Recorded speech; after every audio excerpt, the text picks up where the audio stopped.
hati yang penuh dengan rahmat akan membuka pintu rahmat Allah. Rasulullah bersabda, irhamu man fil ardi, irhamkum man fis sama. Man la irham, la yurham. Inna Allah yarhamu min ibadihi ruhama. Kasih sayang yang di bumi, yang di langit akan menyayangi kalian. Inna hadhihi ummatukum ummatan wahidatan wa ana rabbukum fa'budun. وَمَا أَرْسَلْنَاكَ إِلَّا رَحْمَةً لِلْعَالَمِينَ.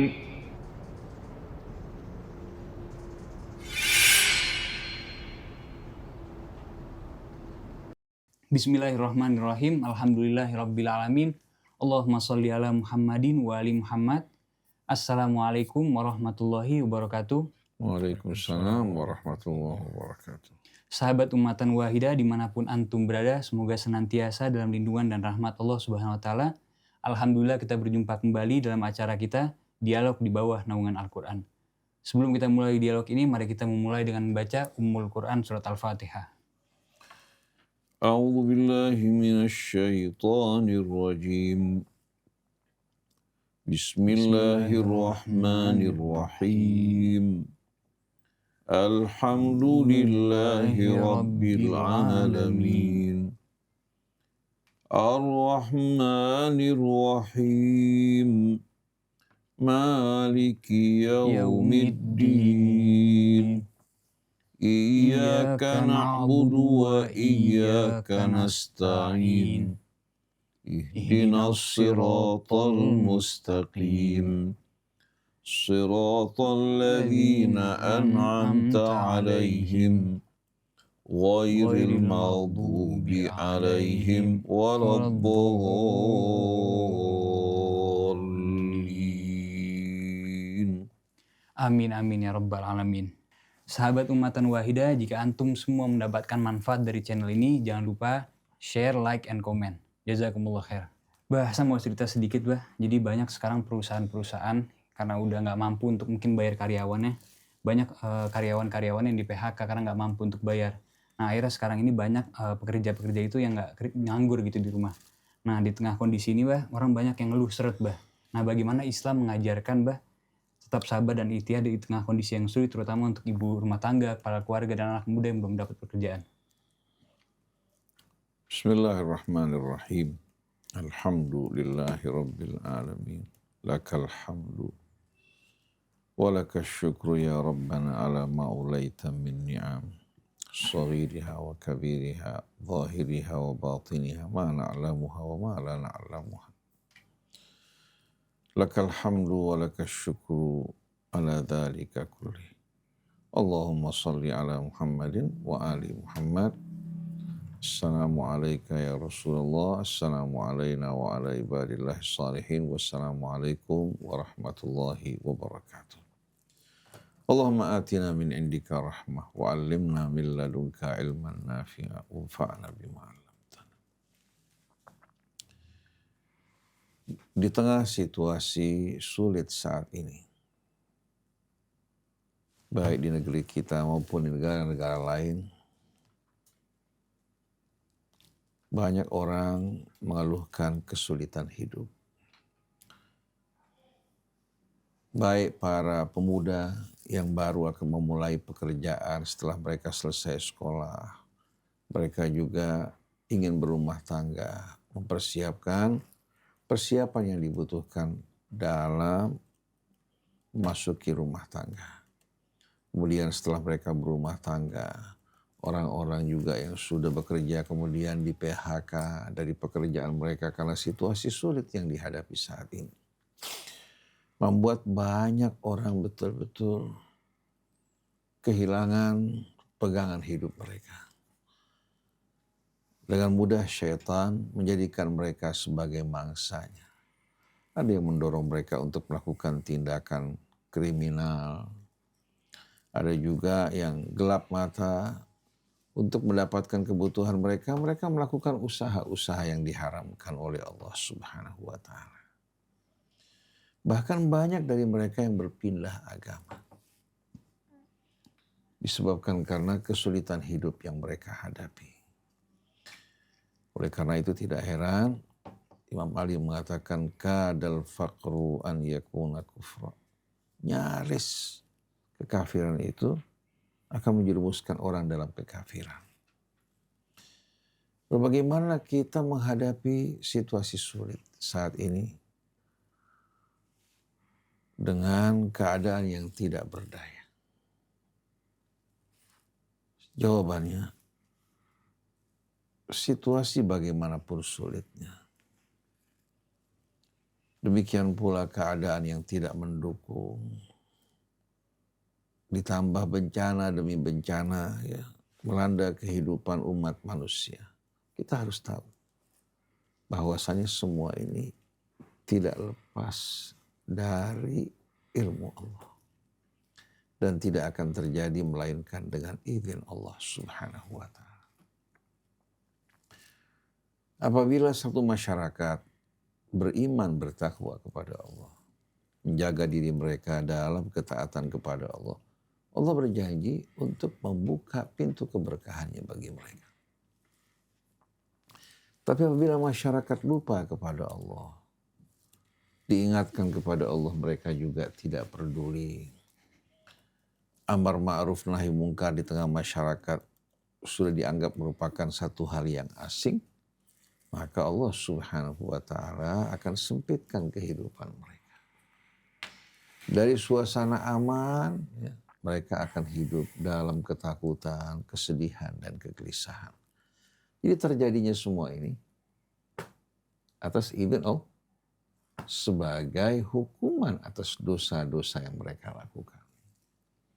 Kalau kita membaca ayat-ayat Al-Quran, firman Allah dalam suratul A'raf, walau anna ahlal qura amanu wattaqaw la fatahna alaihim barakatim minas sama'i wal ardh. Apabila penduduk negeri beriman dan bertakwa, niscaya kami akan bukakan bagi mereka keberkahan kami dari langit maupun dari bumi. Walakin kadzabu, tapi karena mereka mendustakan ayat Allah, peringatannya, tidak menghargai kebesaran keagungan Allah, kami hukum mereka bima kanu yaksibun, ya, sebagai balasan hukuman atas sebahagian perbuatan-perbuatan mereka. Bukan seluruh perbuatan mereka dibalas, tapi sebahagian saja sudah membuat orang mengalami tekanan yang amat berat. Dalam suratul Nahl juga Allah berfirman, Daraballahu mathalan qaryatan kanat aminatan mutmainnah. Allah berikan perumpamaan satu kota yang tadinya tentram, damai penduduknya. Ya'tiha rizquha min kulli makan. Rezekinya mengalir dari berbagai macam penjuru. Fakafarat bi an'umillah.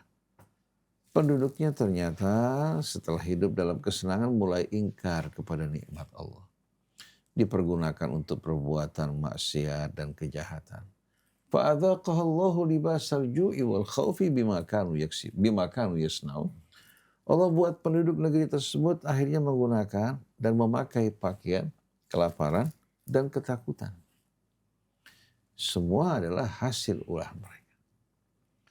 Jadi kalau kita tahu semua ini terjadi atas izin Allah karena dosa kejahatan kita, maka dengan sendirinya untuk keluar dari semua ini, kita harus kembali kepada Allah. Bertaubat dari dosa-dosa kita. Kemudian kita beramar ma'ruf di tengah lingkungan kita.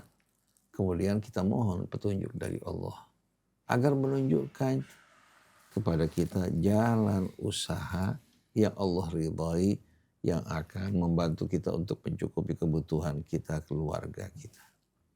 Ini langkah pertama. Ini langkah pertama bukan kita memulai dari usaha apa yang kita sukai, lalu kemampuan apa yang kita kuasai, lalu melihat juga kebutuhan pasar. Ini merupakan jalan berikutnya. Memperbaiki hubungan kita dengan Allah Subhanahu wa ta'ala. Oleh karena itu dalam surat Nuh, Nabi Nuh berkata kepada kaumnya.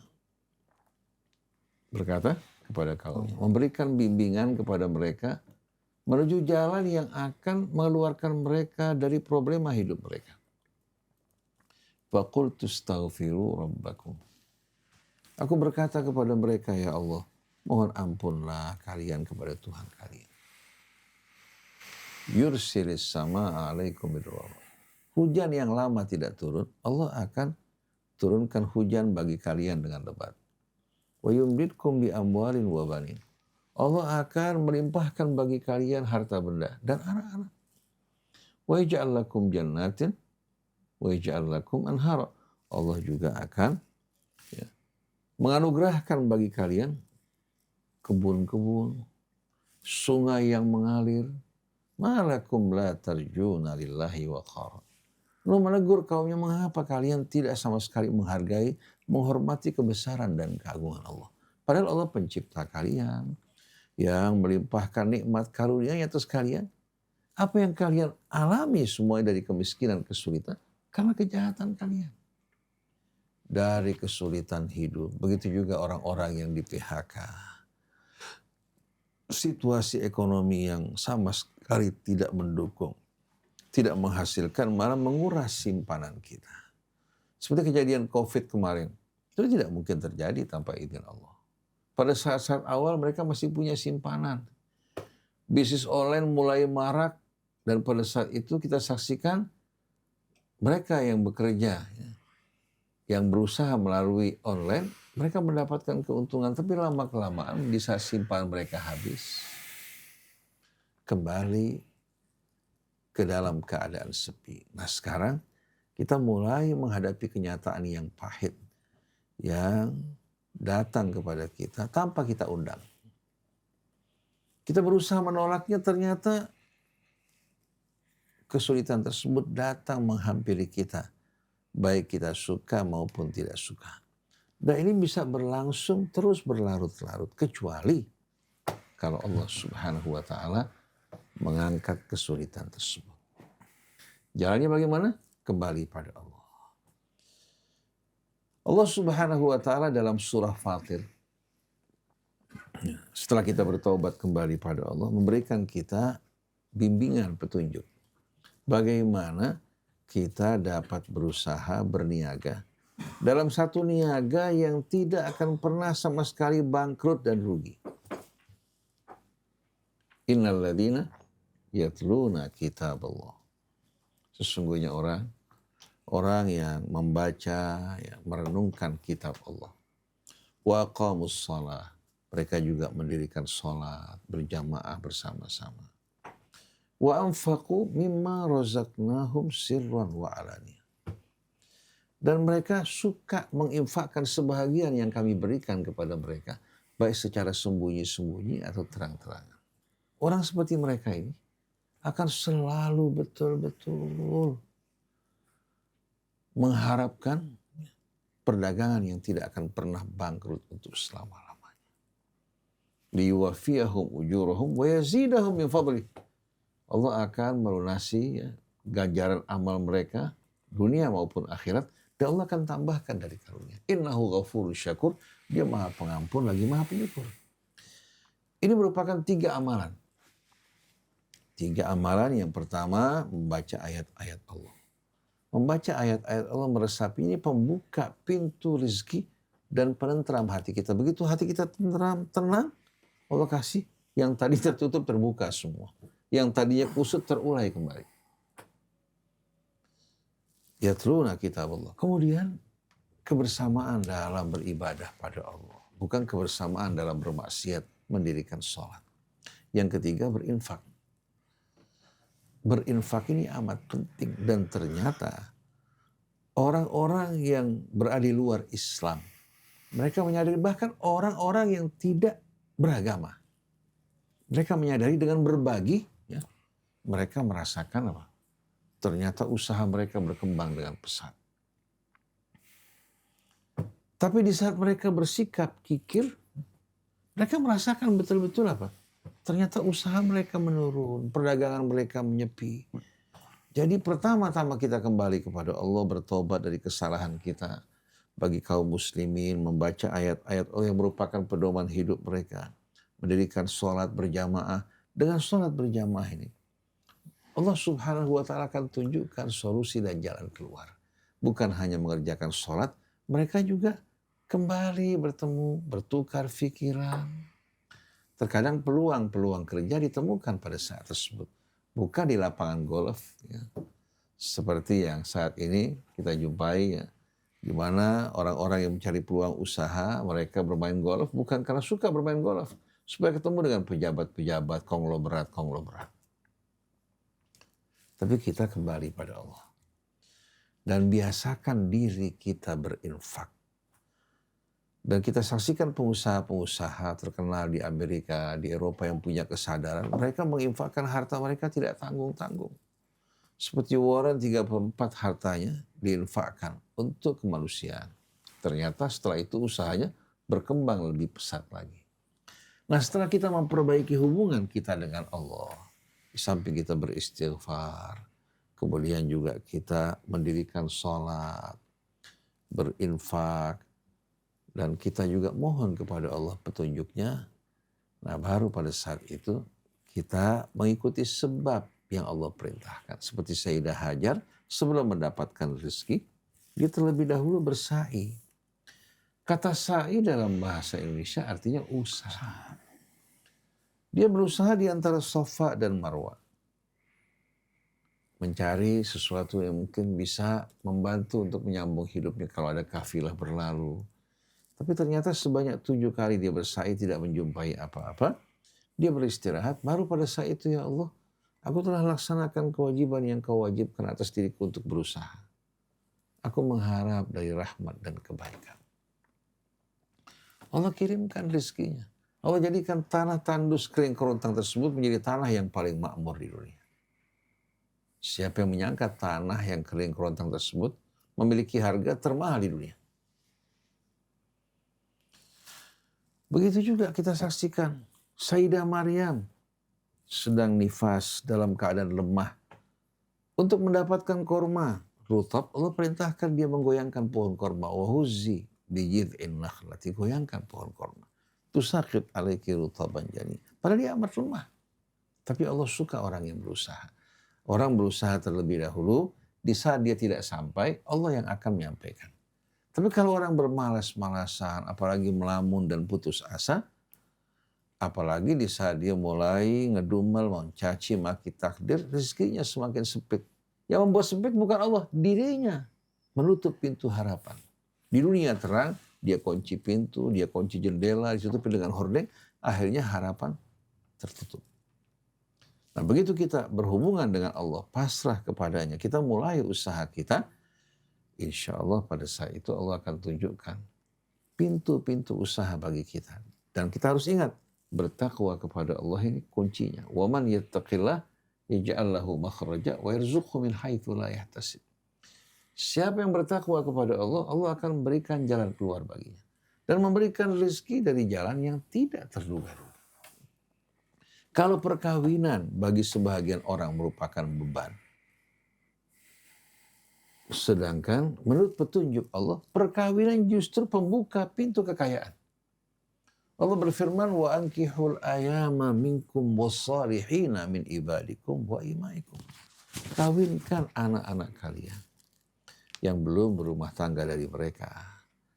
Atau katakan ya, saudara-saudara kalian yang membutuhkan untuk hidup berumah tangga, yang mampu membantu mereka untuk berumah tangga. Bahkan anak sekarang kalau tamat dari sekolah, katakan jadi seorang dokter, tidak mudah kalau dia sendiri membangun kehidupan rumah tangga. Butuh dukungan dari orang tuanya, saudara-saudaranya, dari keluarganya. Begitu juga hamba-hamba saya kalian yang sudah tiba saatnya menikah berakhlak baik. In yakunu fuqara, kalau mereka tadinya fakir, yughnihimullahu min fadlih. Allah akan memberikan mereka kekayaan, kecukupan dari karunia-Nya. Jadi bukan hanya dari usaha, tapi dari karunia Allah. Jadi hidup ini sebetulnya kalau mengikuti petunjuk Allah amat mudah.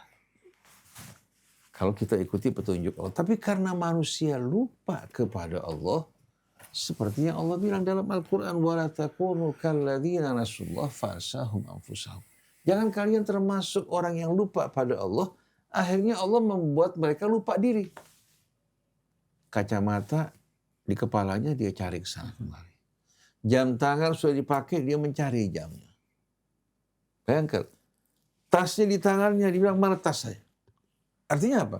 Yang dekat dia tidak bisa lihat, apalagi yang jauh. Tapi begitu dia memperbaiki hubungannya bersama Allah, mohon ampun dari kesalahannya, dosa-dosa yang dihapuskan ini akan membuat mata terang, telinga kita juga terang, hati kita juga akan tentram dan damai, penuh rasa yakin dan percaya diri.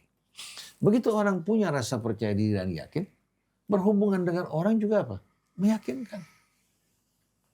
Dan subhanallah begitu ada keyakinan yang tadi tertutup terbuka di hadapan. Nabi Allah Ayub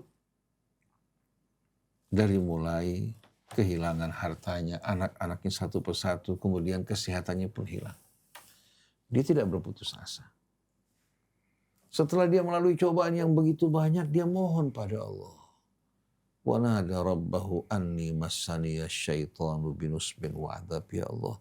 Aku telah dikenakan azab dan ujian dari syaitan, bukan dari Allah. Subhanallah, kesembuhannya hanya dengan mandi dari mata air. Yang apa? Yang dihentakkan oleh kakinya. Mata air muncul dari hentakan kaki. Wabrib birijlika. Hentakkan kakimu. Hadza mughtasarun baridun wa syarab. Kemudian muncul mughtasarun barid, air yang digunakan untuk mandi dan minum. Begitu dia minum dan mandi, penyakitnya semua hilang. Ini kan kalau perhitungan manusia kan tidak mungkin. Tapi dengan kehendak Allah, Allah sembuhkan penyakitnya. Yang pengetahuan medis atau obat-obatan tidak menyembuhkan, tapi ternyata kalau Allah ingin berikan kesembuhan bagi seseorang, dengan mudah Allah sembuhkan penyakitnya. Jadi, memperbaiki hubungan kita dengan Allah yang amat penting kalau dia ingin pertolongan dari Allah. Kalau dia tidak ingin pertolongan dari Allah, yang penting dia mendapatkan kekayaan, mendapatkan status, dia bisa tempuh cara yang bermacam-macam. Seorang wanita menjual tubuhnya, bisa aja kan? Seorang laki-laki menjual kehormatannya, atau menjadi seorang gigolo, atau menjadi partner buat seorang LGBT. Kan mengerikan. Bisa dapat keuntungan, tapi dengan mengorbankan kehormatannya, demikian pula kemanusiaannya. Susah hidup, atau ada bos besar menawarkan dirinya untuk menjadi partnernya, melakukan hubungan homo, tahu-tahu sebentar menjadi orang kaya raya. Karena tradisi budaya bangsa kita ini memandang orang kaya walaupun bejat sebagai orang baik dan mulia, dihormati, sedangkan orang miskin walaupun baik mereka anggap orang-orang yang bejat, orang-orang yang kurang, akhirnya mendorong masyarakat kita beramai-ramai untuk mengejar kekayaan. Sampai ada satu orang kaya raya, Ustaz Heri. Kaya raya. Lalu orang mengatakan, beruntung sekali anak kamu. Ya. Kamu siapkan buat mereka apa? Bekal hidup mereka di masa akan datang. Dia mengatakan, tidak. Saya kumpulkan harta bukan untuk anak saya. Lalu untuk apa? Supaya saya dihormati. Saya dari mulai kecil, muda, dihina, direndahkan oleh orang. Oleh karena itu saya berpikir untuk menjadi orang kaya agar saya dihormati oleh orang. Hingga saya datang kemana saja orang sambut saya. Walaupun saya tidak memberikan mereka sesuatu. Jadi tradisi budaya di tengah-tengah kita ini memandang orang kaya itu sebagai orang yang bebas dari kesalahan. Sedangkan orang miskin, orang-orang yang walaupun benar disalahkan. Akhirnya mendorong orang berlomba-lomba untuk mencari kekayaan walaupun dengan cara yang salah. Pejabat-pejabat melakukan tindakan korupsi, coba kenapa? Tanya kepada mereka. Karena mereka merasa kalau punya uang, di penjaranya pun dia bisa bayar joki yang menggantikan dirinya. Bisa menghadiri acara Wimbledon, ya, bisa keluar negeri. Bayangkan seorang yang tidak boleh keluar.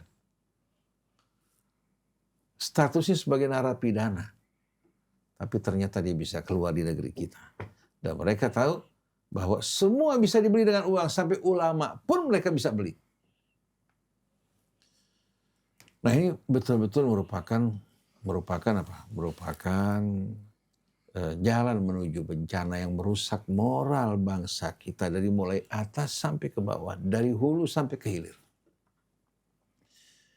Oleh karena itu, bagi orang yang beriman, yang tahu akan hari akhirat, yang kelak dirinya akan berhadapan dengan Allah, jalan satu-satunya baginya selalu dalam usaha mereka diiringi dengan mengingat Allah Subhanahu wa Ta'ala. Dalam suratul Jumu'ah, Allah berikan pelajaran yang amat indah.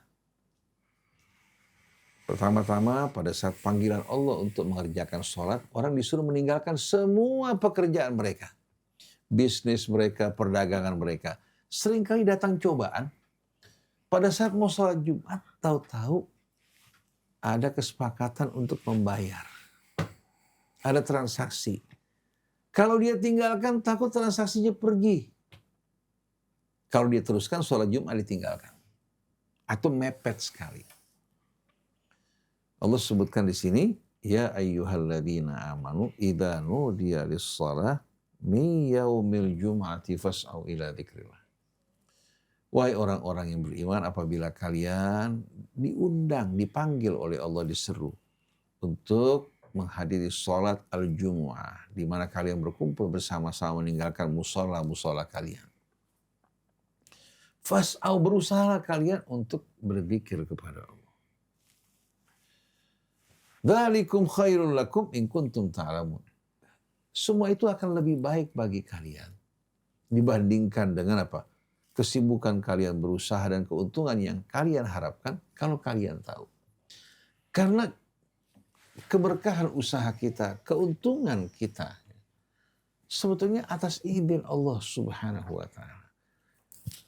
فَإِذَا قُضِيَتِ الصَّلَاةُ فَانْتَشِرُوا فِي الْأَرْضِ وَابْتَغُوا مِنْ فَضْلِ اللَّهِ. Begitu selesai sholat, فَانْتَشِرُوا فِي الْأَرْضِ, menyebarlah kalian di muka bumi. وَابْتَغُوا مِنْ فَضْلِ اللَّهِ وَاذْكُرُوا اللَّهَ كَثِيرًا لَعَلَّكُمْ تُفْلِحُونَ. Dan mohon kepada Allah karunia-Nya. Jadi selesai sholat, kita berusaha kembali dengan mengharapkan karunia Allah. وَاذْكُرُوا اللَّهَ كَثِيرًا لَعَلَّكُمْ تُفْلِحُونَ. Dan banyak-banyaklah kalian berzikir kepada Allah agar kalian beruntung. Jadi begitu datang panggilan Allah, kita tinggalkan kesibukan kita menyambut seruan Allah. Yang menyambut seruan Allah paling cepat, dia juga yang doanya akan disambut oleh Allah dengan lebih cepat.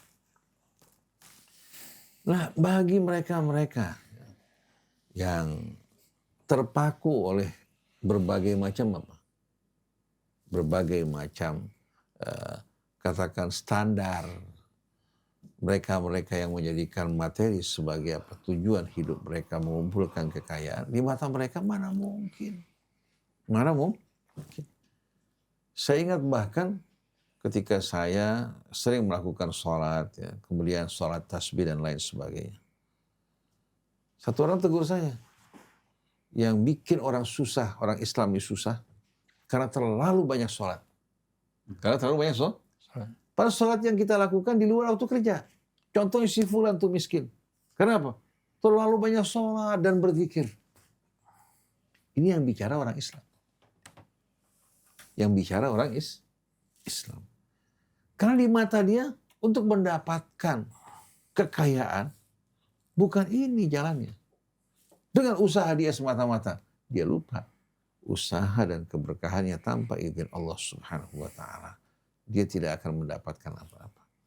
Seorang petani hanya membajak, menyiram, memupuk, kemudian menanam benih. Ya. Setelah itu yang menumbuhkan tanaman tersebut, yang menyerap sari-sari makanan dari bumi siapa? Petani apa Allah? Yang dilakukan petani dengan apa yang dilakukan Allah, usaha petani nggak ada apa-apanya.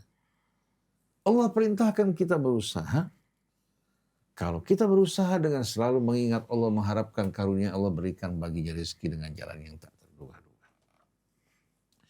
Jadi kalau kita ingin tentram, Allah buka jalan keluar, buka pintu rezekinya, perbaiki hubungan kita dengan Allah Subhanahu wa Ta'ala. Dan saya saksikan dengan mata saya sendiri bagaimana Allah Subhanahu wa Ta'ala membukakan rezeki dengan luas, kepada hamba-hambanya yang tadi tidak memiliki apa-apa. Tapi karena dia memperbaiki hubungannya bersama Allah Subhanahu wa ta'ala, Allah buka pintu rezekinya yang seluas-luasnya. Sampai orang bertanya-tanya, kamu ini selalu berbagi dengan rezeki kamu kepada setiap orang. Bagaimana caranya bisa seperti kamu? Dia mengatakan, kamu siap gak untuk menginfakkan sebahagian besar dari keuntungan kamu? Bukan 2,5%. Diinfakkan sebahagian besar. 2/3 dari pendapatan keuntungan dia dikeluarkan. Dia hanya ambil 1/3 untuk dirinya sama keluarganya. Ini orang belum mendapatkan hasil berpikir apa? Wah, berat buat saya. Padahal dia belum mendapatkan apa-apa. Bagaimana kalau sudah dapatkan? Belum mendapatkan sesuatu sudah berpikir berat. Kebetulan orang ini pengusaha burung walet. Usaha burung walet. Dan termasuk dia yang paling besar hasilnya di tengah-tengah lingkungan pengusaha burung walet. Setiap sekian puluh hari, ternyata dia mengambil sarang yang terbanyak. Dan ternyata tidak ada satupun orang yang mengganggu. Dia bagi pendapatan tersebut menjadi 3 bagian. 1/3 untuk keluarganya, kebutuhannya, sanak familinya. 1/3 untuk masyarakat. Masyarakat sekitarnya itu menikmati. Kemudian yang 1/3 lagi, di samping dia bangun sarana ibadah, dia berikan juga untuk TNI kepolisian di lingkungannya. Dia berikan jatah untuk mereka, kalangan TNI, pegawai-pegawai, biasanya dari kalangan-kalangan yang di bawah ini, begitu juga kepolisian, sama-sama menikmati hasilnya. Allah kasih subhanallah yang paling aman tempatnya. Tidak pernah ada satupun yang mengganggu. Karena masyarakat merasa apa? Ini usaha bukan hanya untuk pemiliknya. Masyarakat ikut memiliki. Tidak pernah mengalami intimidasi, tidak pernah mengalami ancaman. Di saat tempat lain kecil, tapi dia menjadi orang yang diberikan keberkahan dan dicintai oleh masyarakat. Ada sebuah kisah diceritakan oleh Rasulullah SAW dalam satu hadis. Ketika seorang sedang berjalan di satu padang, atau mendengarkan suara dari langit. Ya sahab isqi mazra'ata fulan. Wahai sahab, wahai awan, sirami kebun si fulan.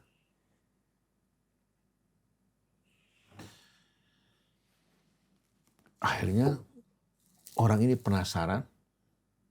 Langsung dia berjalan menuju kebun si fulan. Dia masih jauh. Di tempat dia tidak ada hujan sama sekali. Dia berjalan menuju kebun si fulan. Ternyata dijumpai kebun tersebut basah oleh hujan. Orang ini penasaran. Datang kepada pemilik kebun. Lalu dia bertanya, saya ingin bertanya pada kamu. Apa rahasianya? Kebun kamu disirami oleh hujan. Sedangkan di tempat lain mengalami kekeringan.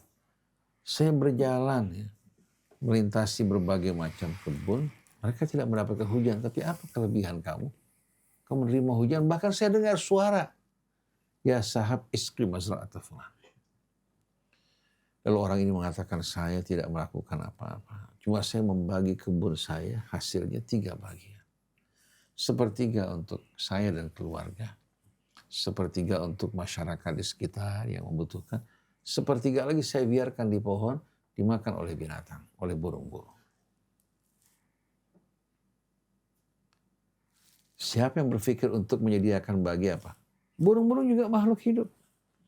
Pada zaman dulu, buah-buah duku di daerah Condet itu tidak akan dipetik sebelum dimakan kalong. Jadi yang pertama menikmatinya kalong. Kalau menikmatinya, baru setelah itu apa? Si pemilik pohon tersebut mengambil dukunya. Jadi sebetulnya hati yang penuh dengan rahmat akan membuka pintu rahmat Allah. Rasulullah bersabda, irhamu man fil ardi, irhamkum man fis sama. Man la irham, la yurham. Inna Allah yarhamu min ibadihi ruhama. Kasih sayang yang di bumi, yang di langit akan menyayangi kalian. Allah mengasihi, menyayangi hamba-hambanya yang pengasih dan penyayang. yang tidak punya rasa kasih sayang tidak akan mendapatkan rahmat Allah. Oleh karena itu nabinya pun Nabiur Rahmah wa ma arsalnaka illa rahmatan lil alamin. Cuma banyak orang beranggapan bahwa ini logika tidak dapat diterima.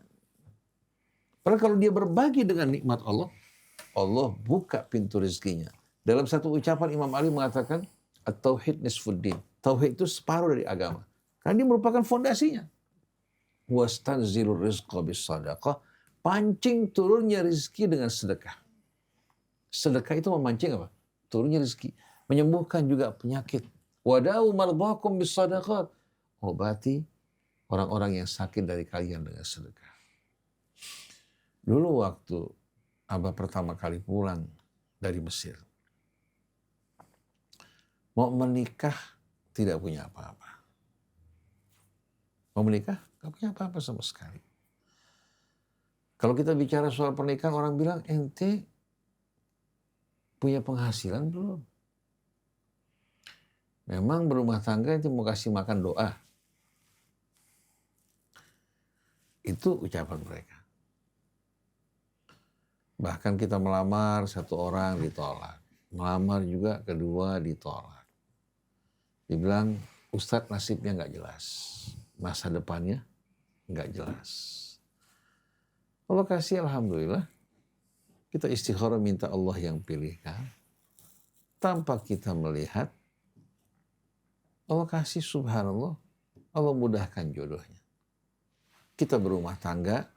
Waktu mau menikah Allah buka pintu rezekinya dengan bantuan dari keluarga kita. Dan orang-orang yang membantu. Setelah berumah tangga kita kontrak rumah di tempat yang kecil. Dan selalu kita minta sama Allah Ta'ala agar Allah berikan kita karunia-Nya. Dan dalam berdakwah kita tidak bergantung kepada pemberian orang. Supaya hati bisa lebih tulus. Kita mulai bekerja mengajar di satu lembaga bahasa Arab. Dengan gaji 100.000.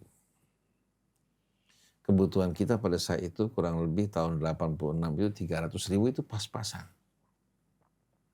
Kita dapat 100.000.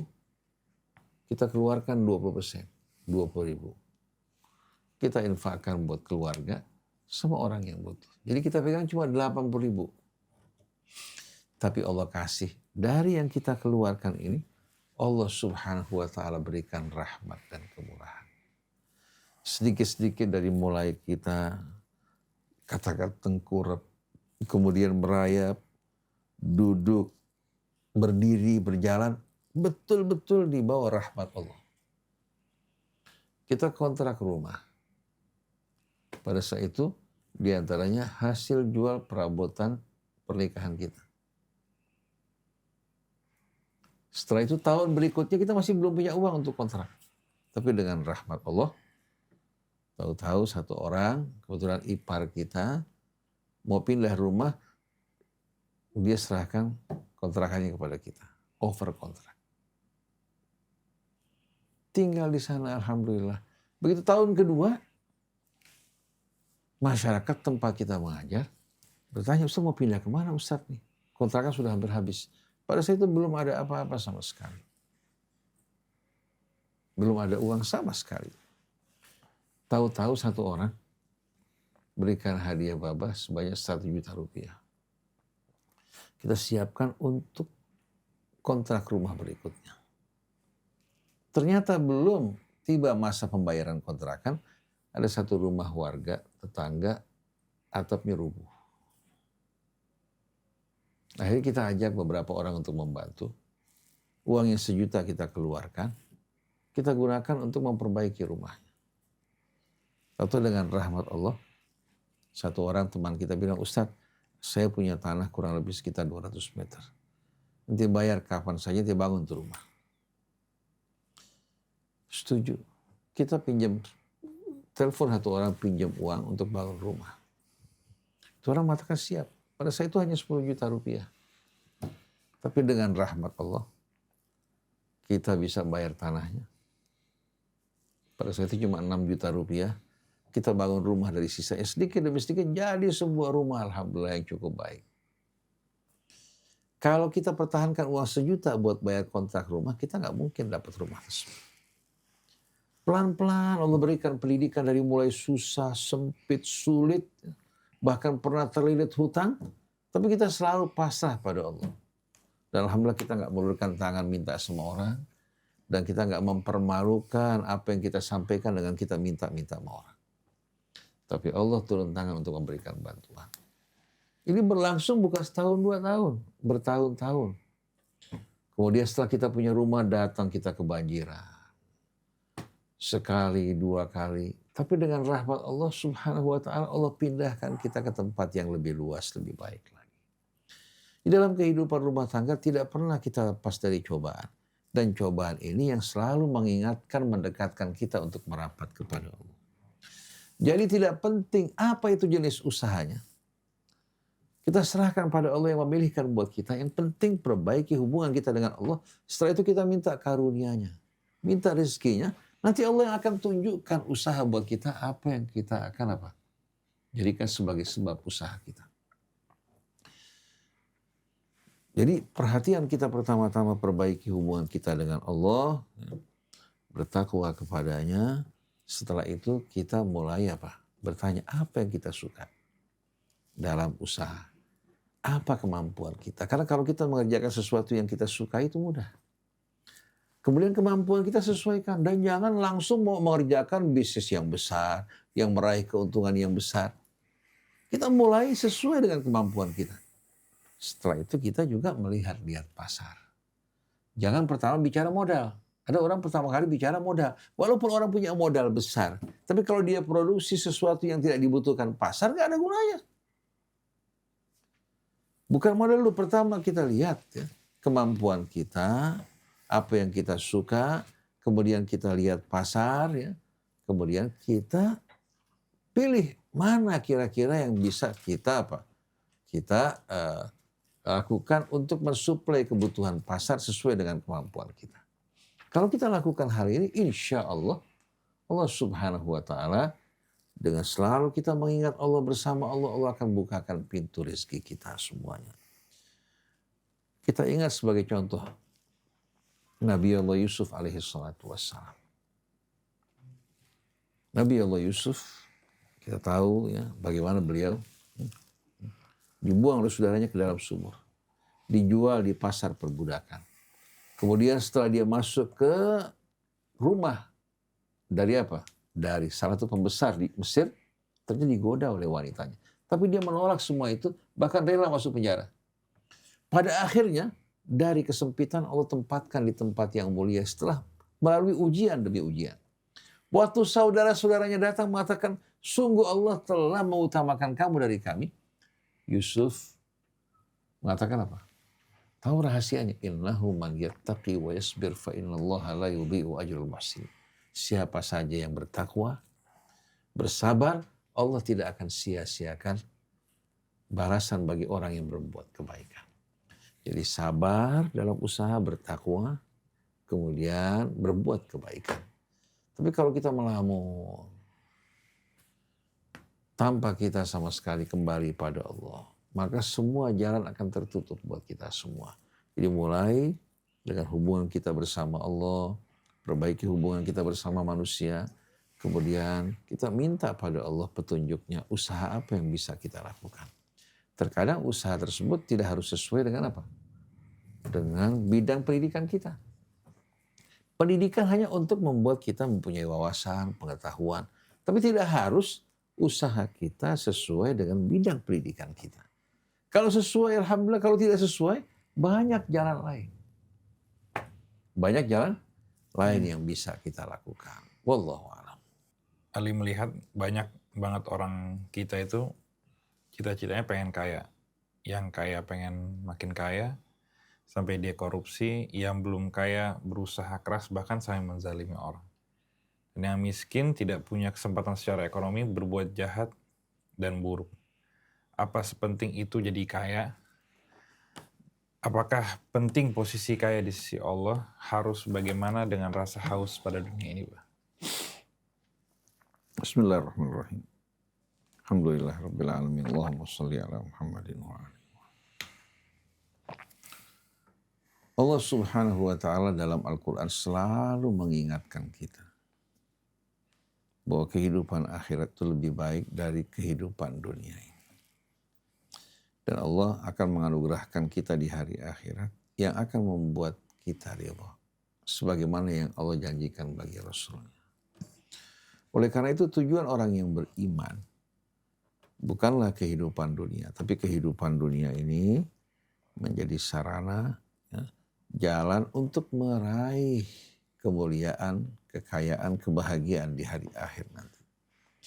Oleh karena itu, bimbingan petunjuk Allah Subhanahu wa Ta'ala, ya, dalam Al-Quran yang mengisahkan ucapan dari kaum Musa kepada Qarun. Qarun ini merupakan potret dari orang yang mengejar kekayaan, mengumpulkannya, membanggakannya. Hingga banyak orang tergiur. Banyak orang tergiur. Sampai ketika Qarun sedang memamerkan kekayaannya di tengah-tengah umum, sebahagian dari Bani Israel mengatakan apa? Ya laita lana mithla ma utiya Qarun. Coba seandainya kami diberikan apa yang diberikan kepada Qarun. Maka dijawab oleh apa? Oleh orang-orang yang betul-betul mengetahui tujuan hidup yang sebenarnya. Wailakum thawabullahi khairun liman amana wa amila salihan. Sungguh celaka kalian. Masa kalian mengidamkan apa yang dimiliki oleh Qarun? Apa yang Allah sediakan dari balasan, itu akan lebih baik bagi orang yang beriman dan melakukan amal soleh. Tapi mereka pada saat itu masih belum sadar. Sampai ketika Qarun sedang berada dalam kemegahan yang memamerkan seluruh hartanya, orang lain semua memandang dengan tergiur. Ketika dia ditenggelamkan, masuk ke dalam perut bumi bersama seluruh harta dan keluarganya, baru yang kemarin menginginkan kehidupan dunia menyesal. Wa ka'annallaha yabsutur rizqa liman yasha'u wa yaqdir. Laula an mannallahu alaina la khasafa bina. Baru kami sadar bahwa Allah membentangkan rezekinya bagi siapa yang Allah kehendaki. Allah menyempitkan. Yang dibentangkan belum tentu disayang oleh Allah. Yang disempitkan bukan berarti diabaikan oleh Allah. Allah Maha Bijaksana memberikan kepada hambanya anugerah yang akan apa? Yang akan menjaga dirinya. Tapi dia tidak menerima apa yang Allah berikan. Justru dia apa? Mengerjakan apa-apa yang mendatangkan kecelakaan buat dirinya. Ada orang yang kalau diberikan kekayaan semakin bersyukur pada Allah. Semakin dekat kepadanya. Ada lagi yang diberikan kekayaan bersikap angkuh, sombong, lupa kepada Allah. Maka Allah yang membentangkan rezekinya bagi siapa yang Allah kehendaki. Ya, dan Allah juga membatasinya. Di balik semua ini ada hikmah. Nah, kaumnya pada saat Qarun sedang bangga-bangganya dan pekerjaannya mengumpulkan kekayaan walaupun di atas penderitaan sesama Bani Israel, mengatakan kepada Qarun, wabtaghi fima atakallahu daral akhirah. Wahai Qarun, berusahalah kamu, ya, dengan sungguh-sungguh menggunakan apa yang Allah berikan kepada kamu untuk membangun akhiratmu yang kekal dan abadi. Wala tansa nasibaka minad dunya. Tapi jangan kamu lupakan juga bahagianmu dari dunia ini. Untuk kamu, keluarga kamu. Biar mereka menikmati juga nikmat Allah. Wa ahsin kama ahsanallahu ilaik. Berbuat baiklah kamu kepada sesamamu sebagaimana Allah telah berbuat baik padamu. Wala tabghil fasada fil ard. Dan jangan kamu lakukan kerusakan di muka bumi. Innallaha la yuhibbul mufsidin. Sesungguhnya Allah tidak menyukai orang yang melakukan kerusakan. Ini merupakan petunjuk yang Allah berikan kepada kita semua melalui kisah yang diucapkan oleh Musa kaumnya terhadap Qarun. Begitu kita menjadikan dunia sebagai sarana, Allah dan hari akhir sebagai tujuan, maka dunia tidak akan menjadi tujuan kita yang membuat kita mengejar-ngejar, merasa bangga, atau membuat orang silau dengan dunia kita. Allah yang menjadi tujuan. Dan subhanallah begitu hati kita beralih kepada Allah dan hari akhir, Allah mudahkan rezeki kita. Allah lapangkan hidup kita, tentramkan hati kita. Kemudian Allah ingatkan untuk tidak melupakan juga ya keluarga kita, agar mereka bisa menikmati kebutuhan dunia mereka, tapi jangan dijadikan sebagai apa? Kebanggaan, selfie, kesana kemari. Bukan dia berbagi, malah dia selfie membanggakan kekayaannya. Kemudian, jangan lupa berbagi, berbuat kebaikan, agar orang lain menikmati nikmat Allah dan bersyukur kepada Allah dengan sebab kita. Dengan adanya kolaborasi antara yang kaya dan miskin, kita mampu mengentaskan problema kemiskinan. Tapi karena sebagai orang kaya, menjadikan kekayaan sebagai tujuan, akhirnya menimbulkan kesengsaraan bagi masyarakat banyak. Sudah kaya, melalui usahanya masih mau menguasai usaha-usaha yang lain. Yang kita sesalkan seperti Bill Gates. Sudah maju menguasai bidang IT, atau masuk ke dalam vaksin. Menjadikan negara-negara berkembang sebagai tempat uji coba. Berkolaborasi dengan penguasa yang berkuasa. Sampai dia ketika datang bertamu ke Inggris disemprot oleh warga Inggris. Karena kejengkelan mereka terhadap Bill Gates. Jadi dari orang yang tadinya dianggap sebagai orang yang dermawan, dia pernah menginfakkan 2/3 hartanya untuk kemanusiaan. Tapi sekarang semakin tenggelam, hanyut bersama kekayaan, semakin lupa. Jadi dalam hal ini, kekayaan bukan sebagai tujuan. Oleh karena itu, Nabi dengan ketauladanannya hanya bisa diikuti bagi mereka yang menginginkan Allah dan hari akhirat. Laqad kana lakum fi Rasulillahi uswatun hasanah liman kana yarjullaha wal yawmal akhir. Nah kita, kalau kita berjalan dalam keridhaan Allah, Allah tidak mungkin lupakan dan sia-siakan kita. Allah bakal buka rezeki kita dengan kehendak Allah. Insya Allah mencukupi keluarga kita, kita juga bisa berbagi dengan orang lain. Tapi kalau orang menjadikan akhirat sebagai tujuan, dia punya harapan. Seperti orang jangan jauh-jauh. Kalau dia berpuasa. Orang suka seringkali sumpah, gelisah, resah. Dia mulai berpuasa. Ketika dia berpuasa, dia punya tujuan. Dia menahan lapar hingga sore hari. Begitu datang maghrib, yang tadinya dia tidak nafsu makan. Walaupun dia kaya, subhanallah apa? Yang tadinya berbagai macam menu tidak menarik dia, pada saat berbuka puasa, sebutir korma dengan air putih sudah merupakan kenikmatan yang luar biasa. Dia merasa bahagia pada saat dia berbuka, bahagia juga pada saat dia berjumpa dengan Allah Subhanahu wa Ta'ala.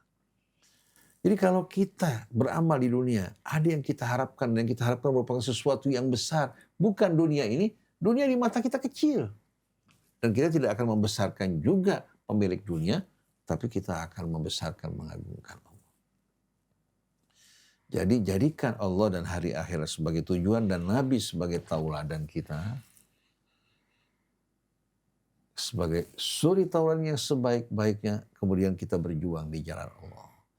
Jadi salah besar mereka-mereka yang mengejar kekayaan. Hidup mereka resah, gelisah, arah hidup mereka juga tidak ketahuan kemana. Bukan mereka mengendalikan hidup mereka, tapi dikendalikan oleh berbagai macam apa? Gaya hidup. Lifestyle ini yang membuat banyak orang mengalami kerusakan. Nah, kita yang beriman, tetap gaya hidup kita, gaya hidup orang-orang yang beriman yang diajarkan oleh Nabi kita Muhammad SAW. Wallahu a'lam. Alhamdulillah kita sudah sampai di penghujung episode hari ini. Jazakumullah khair Baba atas nasihat dan penjabarannya. Semoga bisa menjadi wasilah dan hidayah untuk kita semua. Sahabat Ummatan Wahidah, Al-Fakir, beserta seluruh kru yang bertugas, kami mohon undur diri. Wassalamualaikum warahmatullahi wabarakatuh. Waalaikumsalam warahmatullahi wabarakatuh.